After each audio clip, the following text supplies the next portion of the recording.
West Coast Cookbook and Speakeasy with Chef Justice Putnam. netrootsradio.com.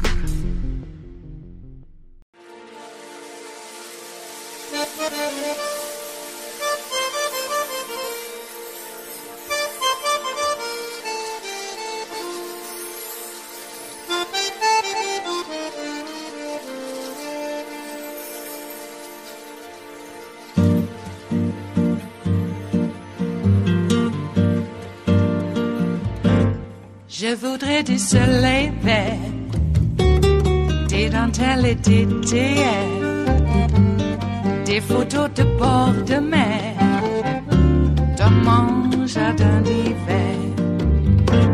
Je voudrais de la lumière, comme en Nouvelle-Angleterre.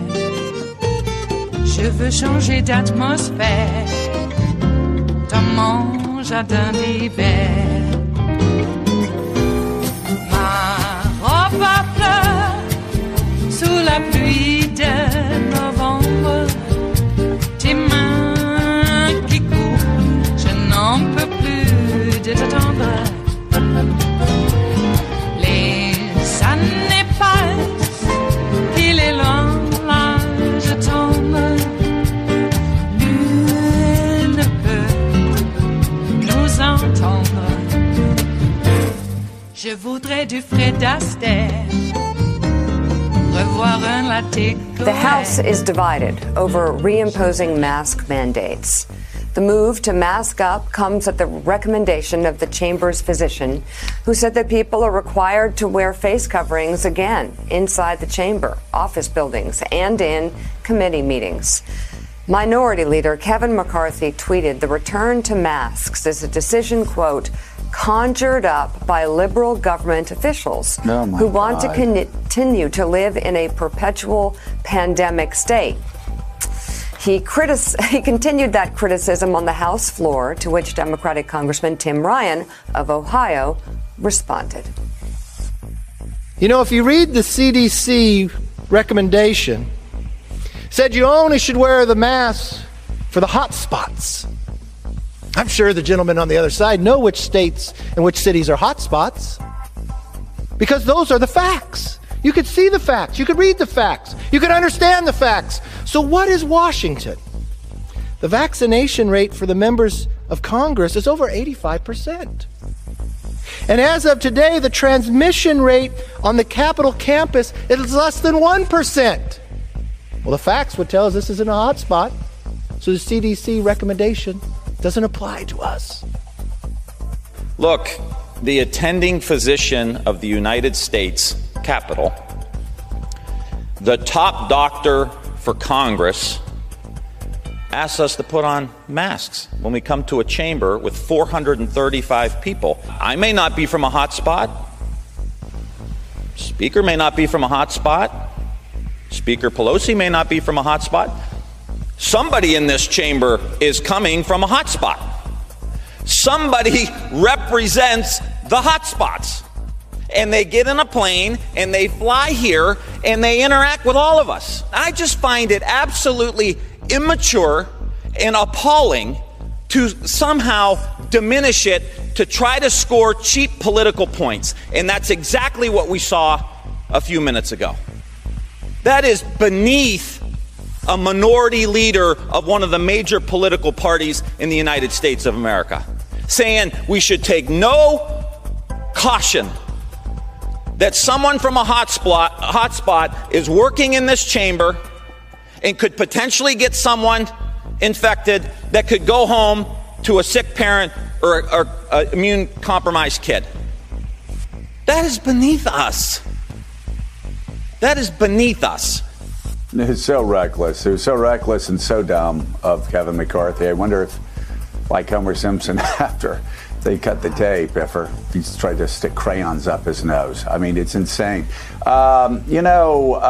Jake Sherman, I had just said what are you doing? that have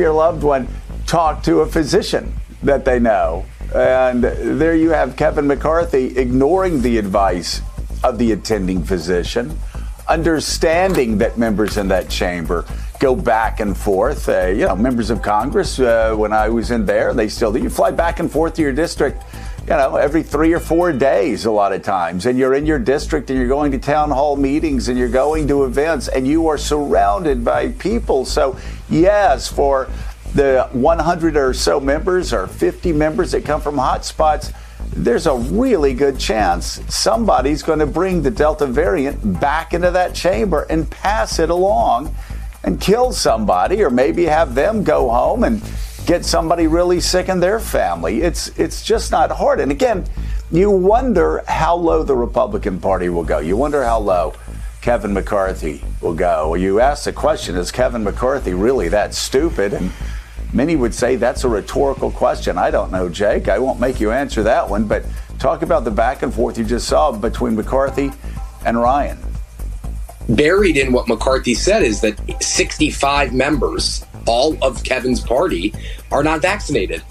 So 85% of the House is vaccinated. So that means 15% are not, which is roughly 60-something members of Congress who have either said something stupid like, don't talk, like you're violating my HIPAA by asking me if I'm vaccinated.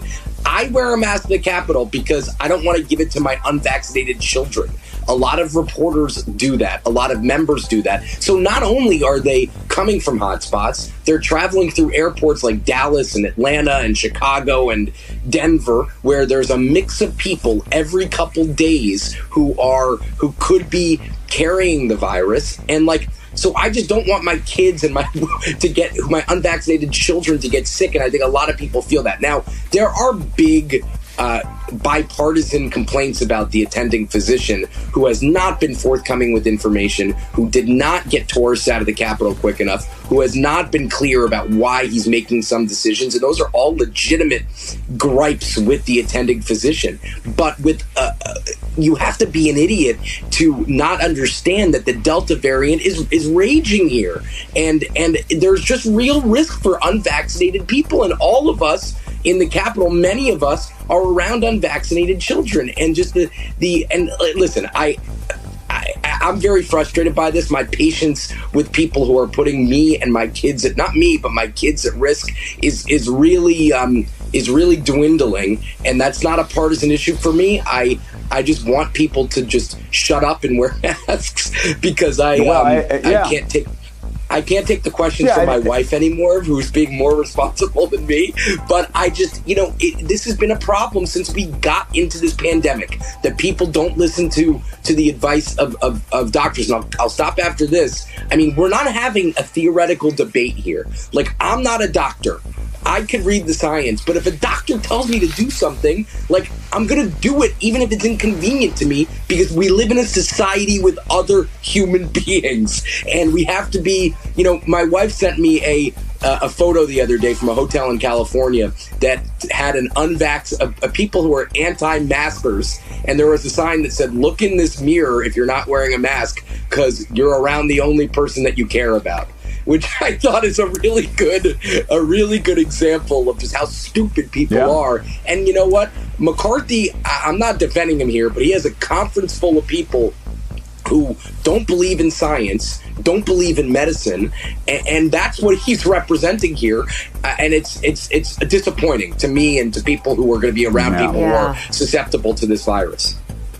Well, and again, if they don't care about anybody else outside of their family, worry about their children, worry about other people's children, worry about their loved ones. As we had in a report from Dr. Dave earlier this week in Alabama, the emergency rooms, a lot more children this year than there were last year with the Delta variant. I'm hearing the same thing out of Florida, emergency rooms and hospitals, that the pediatric wards are finding a lot more of an impact for younger children this year than last year because of the Delta variant. So, Mika, there is so much at stake here, and I do expect more members of the press getting angry about the fact that a lot of these jackasses are literally putting their children's lives in danger because they're trying to make a political point, a stupid political point, but a political point all the same. It's just like last year in the middle of a pandemic that killed over 600,000.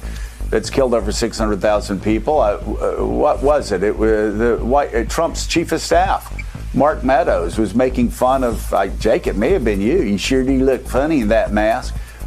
Making fun of it. Like, me. This is just it was you. To which Jake said, "We don't want to die." Well, and we don't want our children to end up in the hospital, and we don't want our parents to die, and we don't want. This is not hard, Mika. It's not hard. That's the thing. It's simple science, and what Kevin McCarthy is doing is malpractice. It is Thursday, the 29th of July of 2021, and you are in West Coast Cookbook and Speakeasy. I am your chef de cuisine, Justice Putnam. Gunner the English Bulldog is our snoozing sous chef, and our daily special is Metro Shrimp and Grits Thursdays. A little bit of jambalaya, a little bit of spice in your life.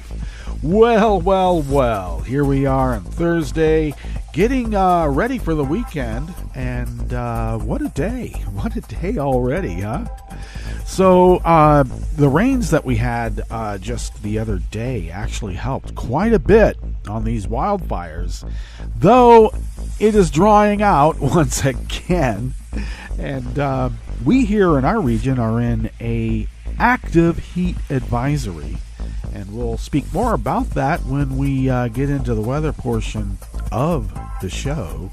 But it still needs to be stated that we're there's no other way to put it. We're suffering the effects of climate change, indeed. So we are preparing ourselves for another week or so of hot days. Over 100, and where we are here in Rogue River in our little microclimate, around the grounds of the mothership, we have varying temperatures, and it can get damn hot on the reflective sides of the abode. So there's that, and we're ready for it. Indeed, we are. Hey, there was an 8-point plus earthquake in Alaska. Shannon Moore had tweeted out just as it happened. And then immediately she got an alert from the authorities up there in Alaska about tsunami, which you would expect. I mean, having an 8-pointer, and that was apparently much more than just 8-point. I don't know what the decimal number is. I don't remember. I apologize. But anyway, tsunami warning was issued. And I don't know, maybe nothing's been awash, because I have not heard of any news, or I could not find any news about whether a tsunami had hit any coastlines. We here in Oregon have already experienced an Alaskan earthquake and a tsunami, and that was way back in the 60s. And so the configuration of our coastline is such that a tsunami could hit us right there at the Oregon-California border at Crescent City. So get to high ground. If you hear the siren, you go. Don't stand around thinking, what is that? If you're on the coastline and you hear a siren, get to higher ground. And hopefully it'll be okay. But 8-pointer, that's pretty big. Now, that's not the result of climate change, as far as we know. Because if the Earth were a sentient being, I would be shaking my back, too, to get the fleas off. Ew. I'm just shaking right now thinking about it. So, we are the fleas. Just letting you know. Okay. So, at the top, Tim Ryan of Ohio took Kevin McCarthy to task. What's up with Kevin McCarthy? I keep making the joke, but I don't think it's a joke. I keep saying that, he's just being a family man with a capital F for family, meaning, like a mob family. And it wasn't very long ago. Well, now when you think back on it, it was about 4 to 5 years ago, when he was recorded in a meeting that the Republicans didn't think was being recorded. Okay? Because the help is always invisible. But Kevin McCarthy is the one that brought up that Trump and Rohrabacher were being paid by Vladimir Putin. Yep. And then I guess it was the Republican Ryan then came out and said, yeah, but that's, keep it to ourselves. That's how we can tell that we are a family. And everybody said, he means a mob family. We kind of clucked, elbowed each other in the ribs. Ha ha, yeah. And it turns out it's true. The Republican Party has turned into an organized crime mob family. With apparently Don Trump as the titular head of said crime mob family. And we're just supposed to take it. We're supposed to be nice. We're supposed to be aware of the feelings of the mob crime family. In Pennsylvania, they got these election integrity types from the Trump wing of the party pounded on people's doors, demanding to know who they voted for last November. Voter intimidation. And it looks like they're pounding on the doors of Democratic voters to intimidate. The DOJ has already sent a letter to the various states that if you're going to do what's happened in Arizona, you're going to be in trouble. Don't do it. And yet, the mob crime family party doesn't care about the law. They're here to destroy it. Citizens are so boring anyway. I mean, that's what they said of Donnie Brasco. That's why you become a crime mob family, is because you're bored.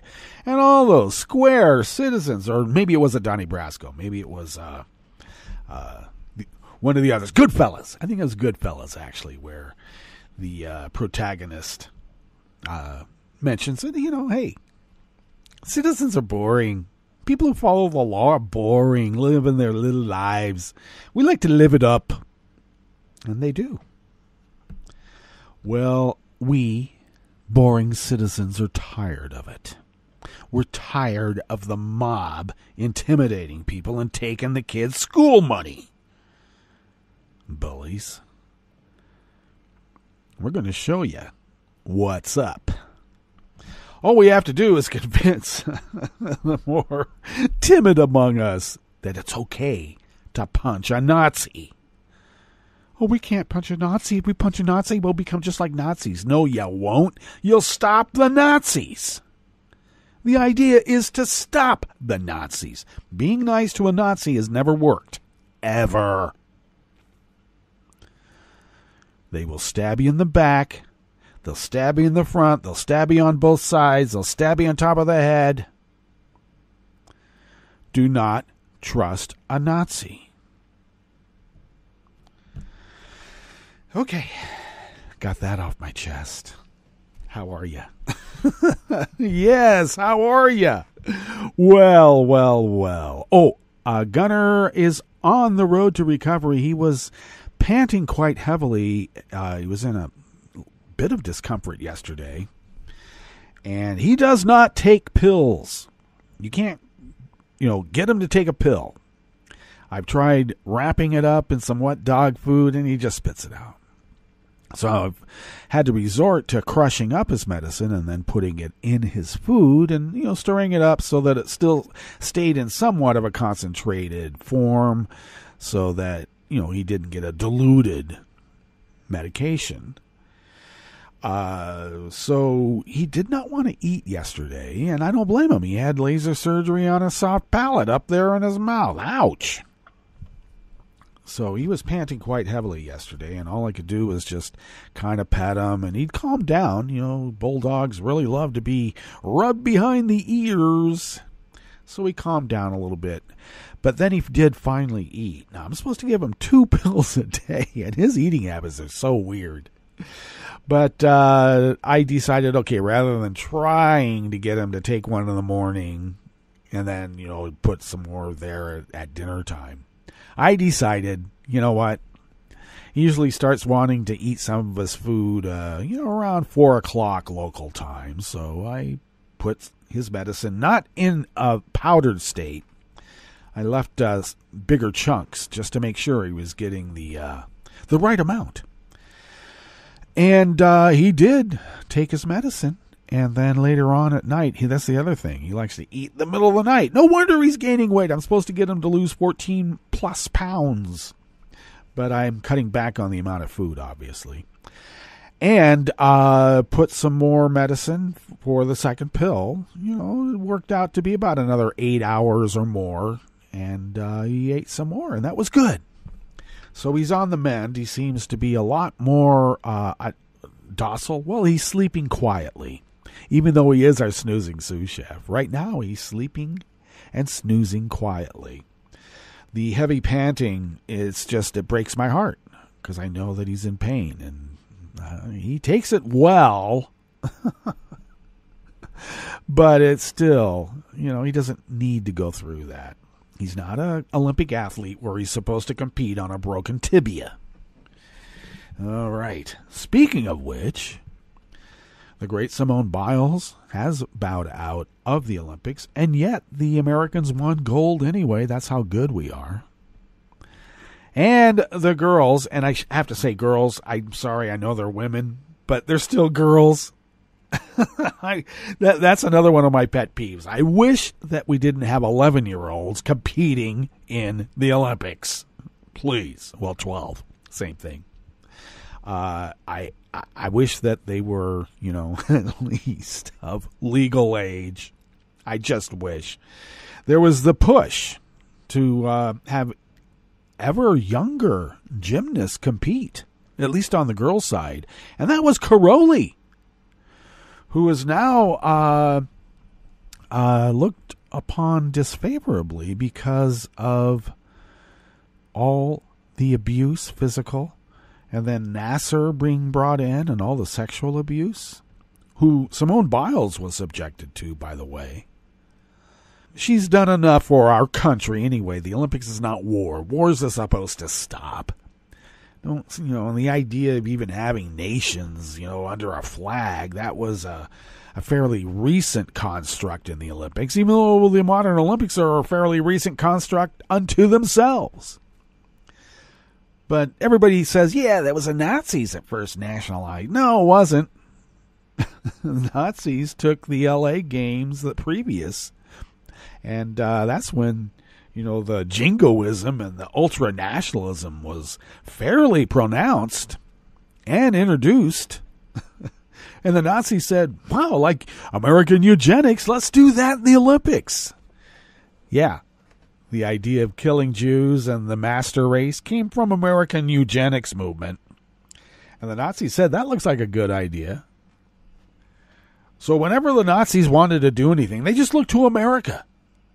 And that should be a big lesson because you don't have to look very far now because the Nazis are right here. They don't need to export our whatever it is, our inherent and innate fascism to another country. They can just do it right here.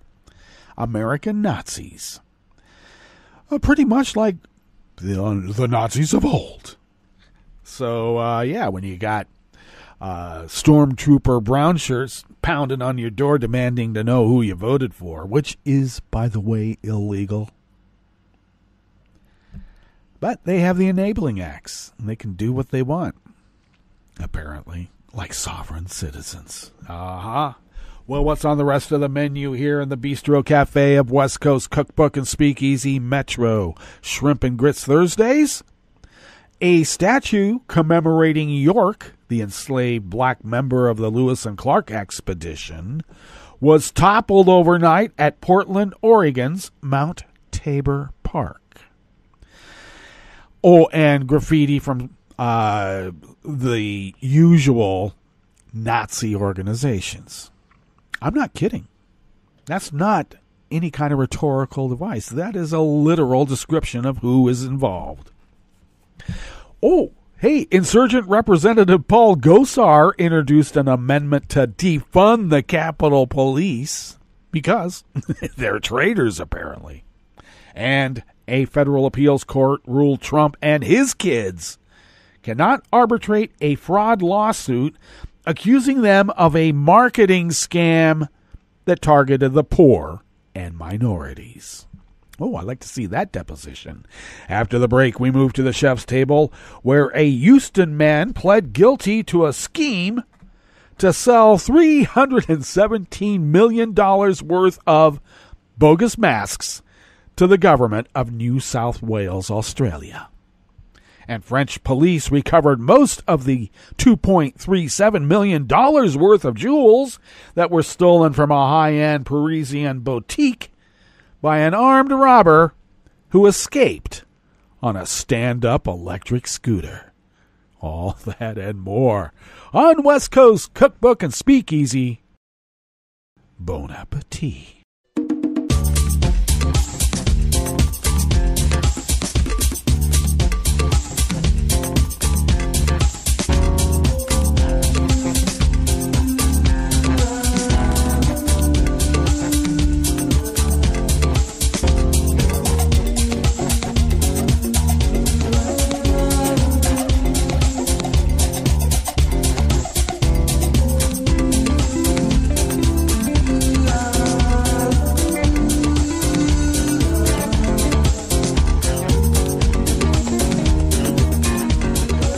Near the bottom of our home page at netrootsradio.com, to the right of the page is the chat room link, and the chat room is monitored by Kelly Lincoln. Thank you, Kelly. And if you would then look across the page to the left, near the bottom of our home page at netrootsradio.com, hopefully you'll notice the link to our Patreon page. And if you could afford an espresso-type coffee drink, for instance, and if you could send those funds our way once a month, it really helps, especially now. We're in another time of need. I failed to mention earlier, we did have a power outage briefly last night and had to reset the machinery. And I got to tell you, we've been amassing funds and have spent some to replace machinery and software, but there's still more machinery and software to replace. Prime being the MacBook, which is the broadcaster. It's been working like a workhorse. I was able to do some work on the PC, and but I know that times are tough right now. Some folks stepped up and increased their monthly patronage to us for quite a while, but people have lives and they have bills. And we always know that those are just temporary fixes. So we're putting another plea out there because I don't want the MacBook to just conk out on us in the middle of a broadcast. Because we are a 24/7, 365 concern. So if you could afford that espresso-type coffee drink, and if you could send those funds to our way once a month, well, then we are able to pay our bills, which is really what we use it for. But then we also have to get this machinery. And then when we pay our bills and we fly under the radar with working machinery, we are able to fulfill our civic duty to resist this violent takeover of our democratic way of life. We cannot let it happen, and we thank you for allowing us to fulfill our civic duty with your generosity. Thank you. If you would like to follow Netroots Radio on Twitter, do so at Netroots Radio. Tom takes care of that, and we thank Tom for doing so. Follow me on Twitter at Justice Putnam. I post the show notes and links diary about 10 minutes before showtime. Get that linked up on social media like Twitter and other platforms, and you know who they are. Follow the show on Twitter at Cookbook West, and please do pick up podcasts by way of Spreaker, Stitcher, TuneIn, iHeart, YouTube, iTunes, and really wherever podcasts can be found. Okay, this first offering here in the Bistro Cafe of West Coast Cookbook and Speakeasy, and it is Metro Shrimp and Grits Thursdays, is by Savannah Edens from the Oregonian. A statue commemorating York, an enslaved black member of the Lewis and Clark expedition, known as the Corps of Discovery, by the way, was toppled overnight at southeast Portland's Mount Tabor Park. Photos sent to the Oregonian from someone who was walking in the park on late Wednesday show the large bust on the ground and the face of York smashed into scattered pieces. Its bronze plaque was also taken off the statue and broken. By late morning yesterday, the bust had been removed by Portland Parks and Recreation, and only the statue base remained. Adita Long, director of Portland Parks and Recreation, confirmed that someone damaged the bust overnight. Now, this was actually Tuesday night, Wednesday morning, and tore it from the pedestal. A maintenance worker found the damage around 7 a.m. The bust appeared in Mount Tabor Park in February, as reported here at West Coast Cookbook and Speakeasy, as a happy surprise to Portland Parks and Recreation, Long said in a statement. Unfortunately, the numerous racist responses to the memorial of a black man forced to participate in the Corps of Discovery expedition have not been a surprise. The latest act of vandalism is incredibly disappointing, and I am sure the majority of Portlanders will miss seeing York at the top of Mount Tabor. Park staff will inspect the installment after this latest incident to see if it can be salvaged. The statue has been defaced or damaged 3 times this summer. It's unclear who is responsible for the most recent damage to the statue.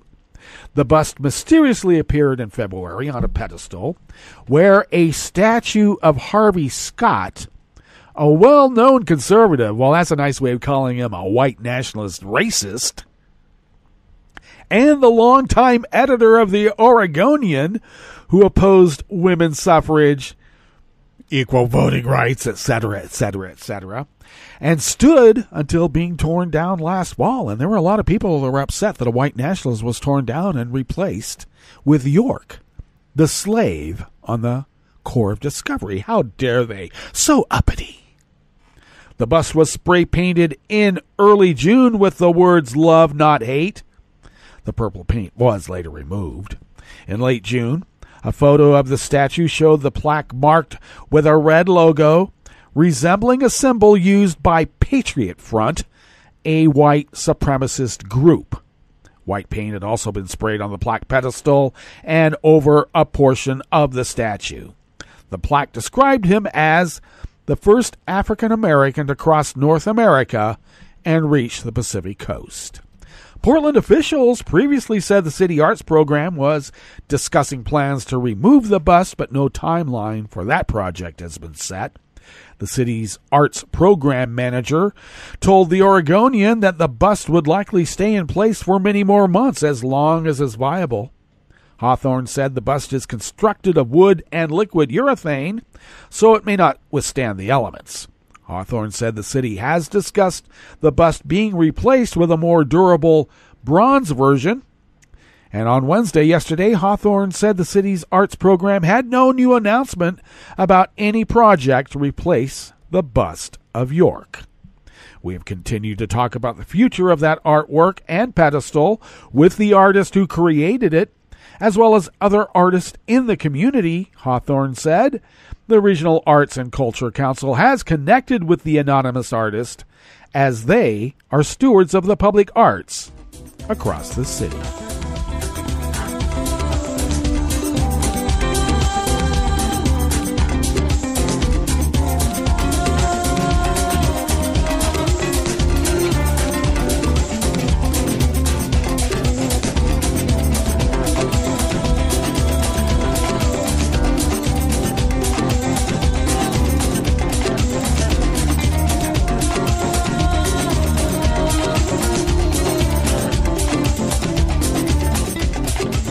Emily Singer of the American Independent brings us this next offering here in the Bistro Cafe of West Coast Cookbook and Speakeasy. Metro Shrimp and Grits Thursdays.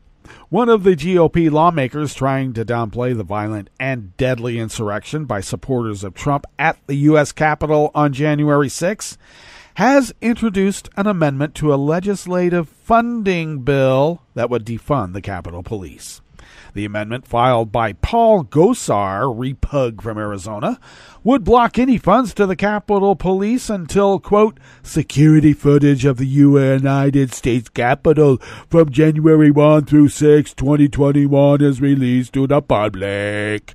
Gosar's amendment continues his protest of what his colleague Louis Gohmert called the harassment and persecution of the insurrectionists who violently broke into the Capitol, injuring 140 law enforcement officers in the process in an effort to block the transfer of power from former President Donald Trump to Joe Biden. On Tuesday, Gosar and 3 other GOP lawmakers held a news conference at the DOJ to protest the treatment of the people arrested and charged for their actions on January 6. The news conference, held by Gosar and Representatives Marjorie Taylor Greene, Matt Gaetz, and Gohmert, did not go well. Protesters disrupted it with whistles and chants, leading a staff member to end it early. Gosar has led the charge to turn Ashley Babbitt, a woman who was shot to death as she attempted to break onto the House floor while members of Congress were being evacuated, into a martyr. And in April, the Department of Justice cleared the officer who shot Babbitt and closed the investigation without bringing charges. Gosar's attempt to defund the Capitol Police comes as the agency faces a number of crises. Morale at the agency is low, with officers testifying Tuesday at a hearing on the House Select Committee to probe the insurrection that they felt betrayed by the GOP lawmakers that they are tasked to protect, as some of them continue to minimize the horrors they faced as they protected members of Congress from the mob.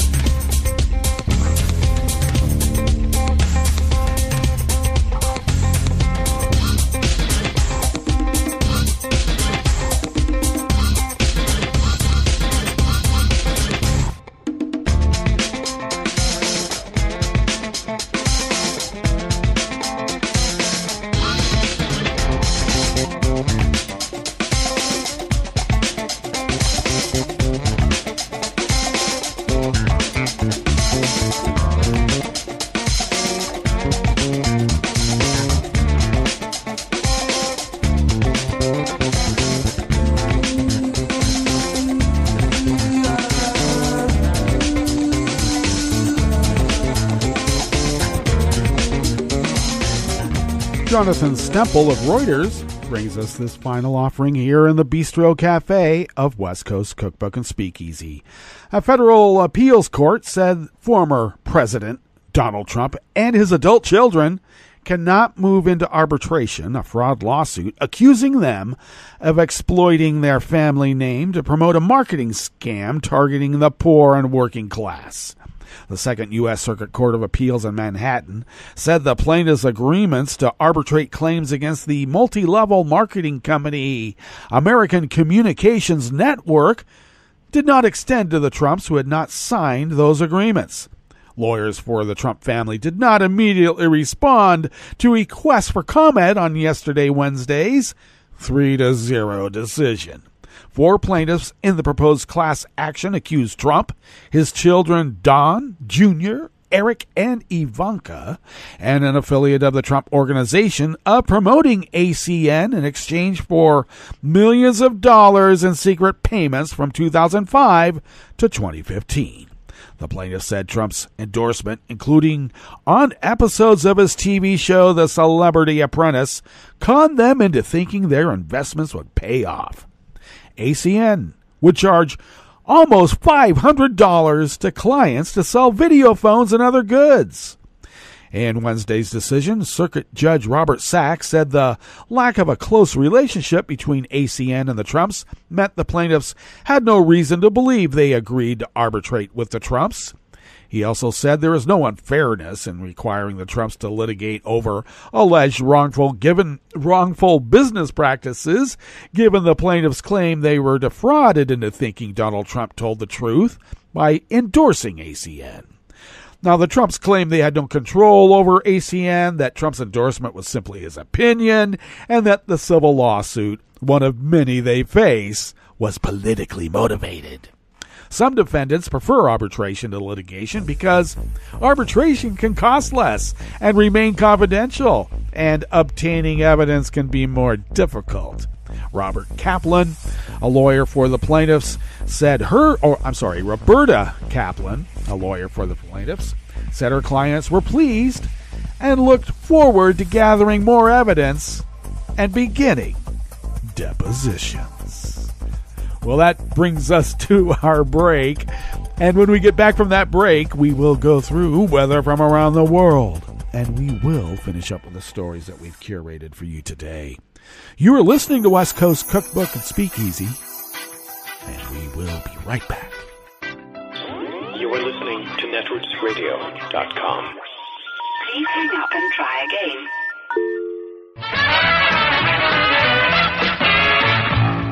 From a point at sea to the circles of your mind, a new force is at work for planetary transformation. New radio for a new Earth. How do we feel the difference between a light breeze and a pinch? To find out, Scientific American Custom Media, in partnership with the Kavli Prize, sat down with Professor Artem Pataputian. He shared the Kavli Prize in Neuroscience in 2020 for answering this basic question. Artem says, until recently, no one really understood how our sense of touch works. Decades ago, we figured out how we see and then how we smell and taste. How we sense touch was a big mystery. Why was touch so difficult to understand? Artem says no one knew how the body turned a physical sensation, like a squeeze on your arm, into a message that cells could understand. I always compare this to a dark room that you don't know what's going on inside. You need to find the door handle so that you can open the door, turn on some lights, and find out what's inside. After a series of painstaking experiments, Artem and his colleagues found that doorknob, a special type of proteins they named the piezos. And these are fascinating molecules that do one thing, and that is they let ions go from outside the cell to inside the cell or vice versa. The body has lots of these ion channels that open and close to pass messages to our cells, but almost all of them move in response to some sort of chemical change. What was different about the piezos was that they responded to physical pressure. No one had seen anything like this before. Once you have these proteins and ion channels, then lots of things are available to scientists to study them. You can get rid of them, see what happens without them. You can activate them and see what happens. You can see where they're expressed in the body and what they do. So that's what Artem and his colleagues continued to do. They soon discovered that one of the piezos 2, doesn't just sense pressure, it also helps us keep our balance. So this is how I can close my eyes and touch my nose. This is why you're coordinated. This is why you can walk. Without piezo 2, that doesn't function at all. Artem's team also learned that piezos play a role in controlling bone density, preventing malaria, and even telling us when it's time to go to the bathroom. The doorknob analogy has become very interesting for us because it's kind of taken us into rooms that we didn't even know they existed. One new question he's excited about: whether piezos tell us when it's time to stop eating. So, for example, if you eat a large meal, and we all do this, we regret it later, the stomach feels very full, right? So that seems like a very mechanical signal coming from the stomach. If the piezos are the sensors for this, which is a hypothesis that we're asking, then we can go in and ask the question, how much does the mechanical stretch contribute to how much you eat, when you eat? So here's a perfect example of when we were looking for the touch sensor. We never thought that this will take us in these kind of directions. All of these directions also have practical implications. Doctors could use knowledge about piezos to treat all sorts of things, including obesity, osteoporosis, and chronic pain, specifically a condition that makes even gentle touches hurt. Easiest example of this is sunburn. When you have a sunburn, just a touch on your shoulder becomes painful. Sunburn is not something we need to treat clinically, but people who suffer from neuropathic pain can't wear a shirt because it's too painful. Artem says piezos might also hold the key to addressing other types of pain. He says most medications, like opioids, attack the perception of pain in the nervous system. Opioids gets into the brain and does lots of things. So all the addiction and all the other side effects are because it is acting on the brain. But what if you could use some sort of piezo's blocker to address pain where it starts? The idea of blocking pain at the source has the great advantage of not having side effects. Artem says scientists could also use the gene editing technology known as CRISPR to treat genetic mutations in how piezos are built. I don't want to overstate it, of course, because it's very early days and the scientific community is being very careful in how fast these kind of technologies are explored. But at the same time, it is indeed very exciting promise that for genetic disorders that you know what the mutation is, there is the possibility of going in and correcting them. These fixes are still years away from being available. But Artem says the possibilities are thrilling. This is just the beginning. There's just so much more to discover. And so I think the future is also very exciting. He looks forward to opening new doors and bringing light to the mysteries of how our bodies work.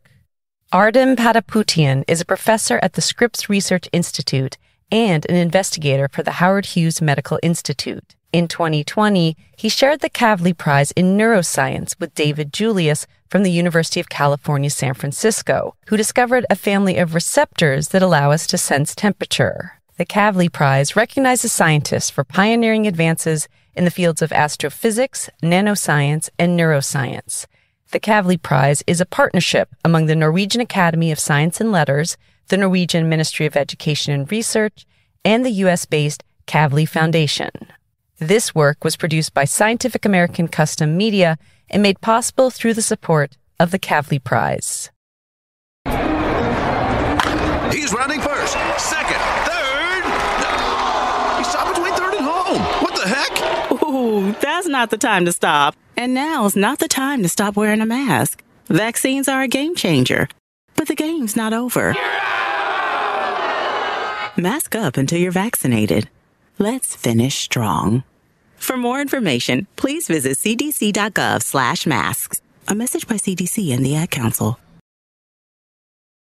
This program is presented by the Centers for Disease Control and Prevention.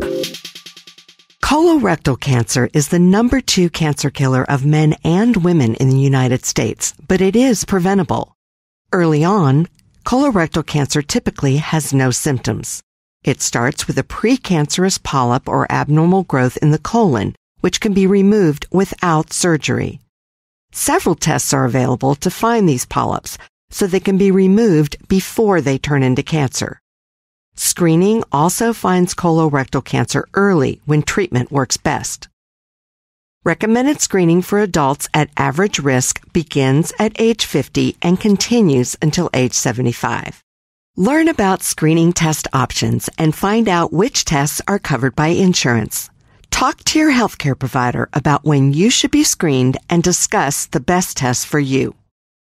For more information about colorectal cancer prevention, please visit cdc.gov/vital signs. For the most accurate health information, visit cdc.gov or call 1-800-CDC-INFO. Hi, it's Tom. Could we humbly suggest your donation to netrootsradio.com? All we've got to run this 24-hour powerhouse of progressive resistance radio is what comes out of our own wallets. And you are our biggest donor. And it doesn't take much, $3, $5. Just go to the bottom of our netrootsradio.com page and hit our secure donate button. Heck, you can even make a recurring contribution. So donate what you'd like at the bottom of our netrootsradio.com's homepage. Because you are our biggest donor. netrootsradio.com. Together, we are Resistance Radio.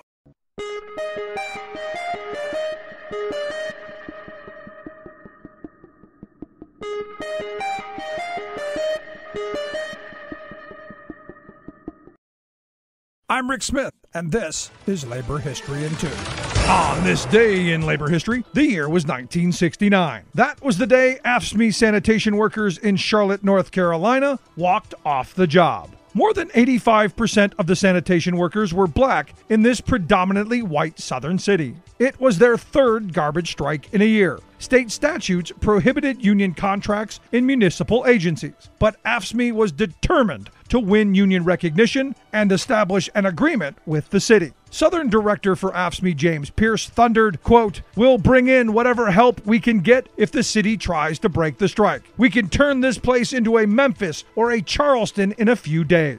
Of course, Pierce was referring to the two victorious strikes by black workers that had rocked the South within the past year. Black sanitation workers in Memphis walked out in a historic strike in the spring of 1968. Hospital workers in Charleston, South Carolina had just won their strike days earlier. Pierce outlined the issues at stake. According to the Asheville Citizen-Times, the Charlotte City Council had adopted its final budget without providing dues checkoff, without adhering to established grievance procedures or seniority rights, and without adding important safety precautions for garbage collection. At first, Charlotte's mayor asserted claims that the strike was about dues checkoff, but Pierce shot back about broken promises regarding the establishment of safety committees and non-discrimination enforcement. By the end of the month, a tentative agreement was in place. Strikers won all demands except dues checkoff. But as hospital workers soon found out in Charleston, South Carolina, the city council refused to carry out its agreement with the union. Sanitation workers in Charlotte would strike twice, unsuccessfully, over the next year and a half.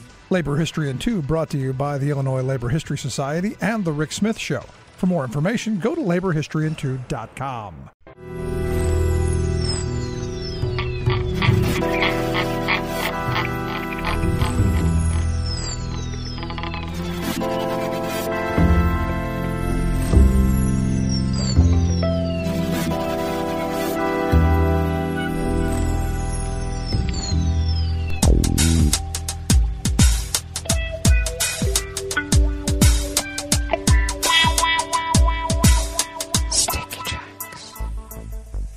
Thank you for accompanying us here to the chef's table at West Coast Cookbook and Speakeasy Metro Shrimp and Grits Thursdays.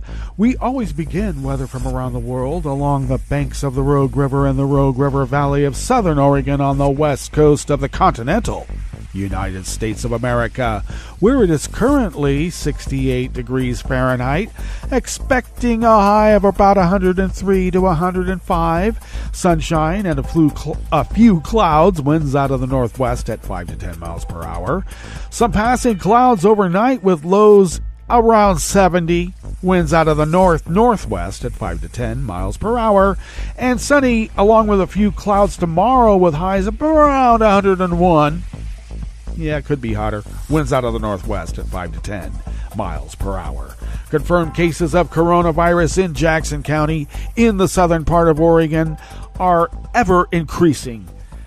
We now stand at 124,014 confirmed cases with two more confirmed deceased, which now stands at 153. And this county wants everybody to take off their masks. Don't do it. Grass pollen is rated as moderate right outside the window here in Rogue River proper. The air quality index for the region is moderate at 64 parts per million. I guess we'll be closing up the house and filtering the air. And the daytime UV index remains very high at 9. Barometric pressure is holding steady at 30.03 inches. Visibility is up to 10 miles. And relative humidity is down to 62%. Weather from around the world is brought to you by a crowd of crowdsourced weather stations that a crowd crowdsources from around the world. London is 71 and fair. Paris is 74 and sunny. Rome is 92 and fair. Kyiv is 89 and fair. Kabul is 85 and fair. Hong Kong is 81 degrees and partly cloudy. Tokyo is 80 and partly cloudy. Sydney, Australia is 52 and clear. San Francisco, California is 58 and mostly cloudy. And New York, New York is 77 degrees Fahrenheit and cloudy. And that is weather from around the world, brought to you by a crowd of crowdsourced weather stations that a crowd crowdsources from around the world.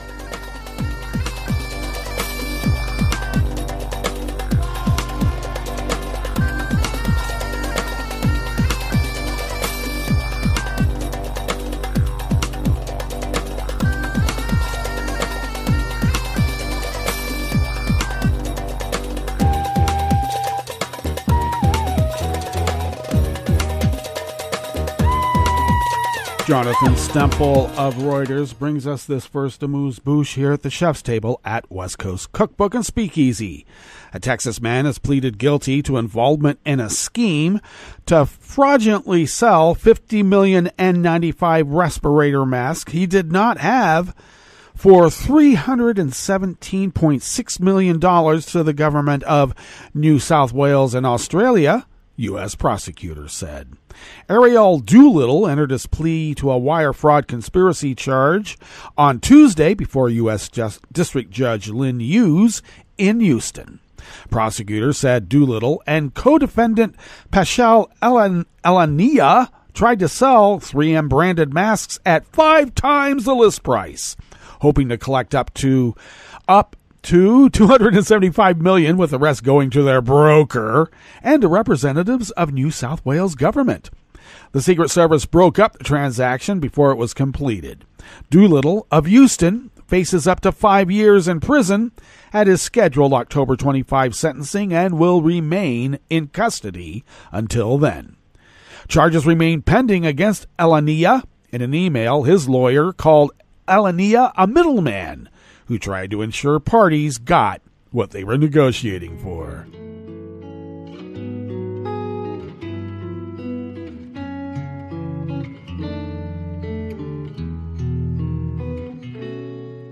Je te donne c'est mon amour pour la vie entière. La promesse de me trouver à tes genoux. Aussitôt que tu m'appelles, rester toujours fidèle, c'est tout, c'est tout. Je te donne tous mes printemps, mes étés de mer, mes automnes quand les feuilles tombent partout. Si ce n'est pas une bonne affaire, je te donne tous mes hivers. Staff at Reuters brings us this final amuse-bouche here at the chef's table at West Coast Cookbook and Speakeasy. French authorities yesterday, Wednesday, recovered most of the roughly $2.37 million worth of jewelry stolen from a high-end Paris boutique by an armed robber who fled the scene on a stand-up electric scooter.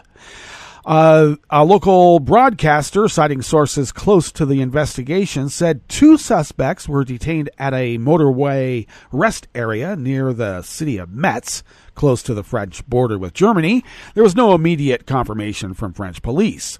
The gems were stolen on Tuesday from the Chaumet jewelry store close to the Champs-Élysées Avenue in central Paris.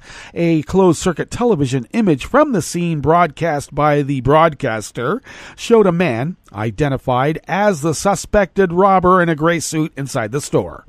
The broadcaster said he calmly presented himself to staff as a customer and asked to view some jewelry. He then pulled out a handgun, grabbed the jewels, and left the store.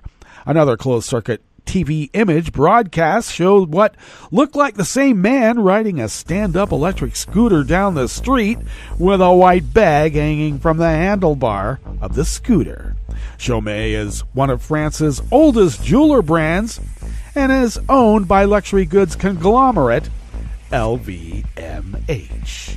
Well, that brings us to the end of our broadcast period for the day, but you do know Netroots Radio broadcasts on, and we will meet up tomorrow for Blue Moon Spirits Fridays. So do stay tuned to Netroots Radio all day and all night for all the breaking news as it breaks, and we'll meet up here tomorrow, right here in West Coast Cookbook and Speakeasy.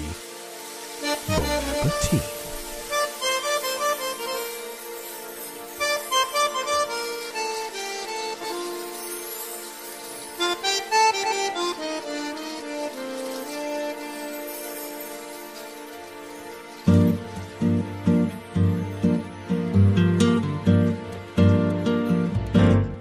Je voudrais du soleil vert, des dentelles et des théâtres, des photos de bord de mer, dans mon jardin d'hiver. Je voudrais de la lumière, comme en Nouvelle-Angleterre. Je veux changer d'atmosphère, dans mon jardin d'hiver.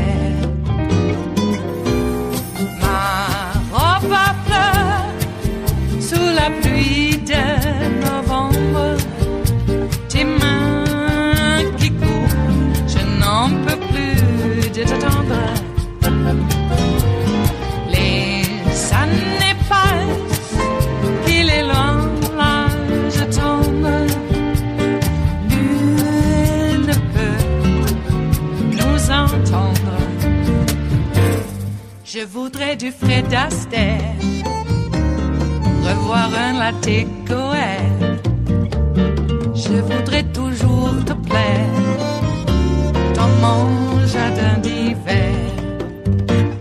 Je veux déjeuner par terre, comme au long de golfe clair, t'embrasser les yeux ouverts dans mon jardin d'hiver.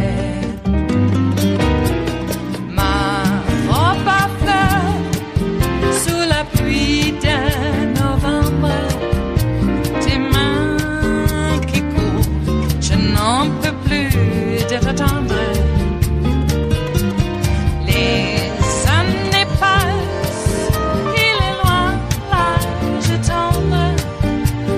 Nul ne peut nous entendre.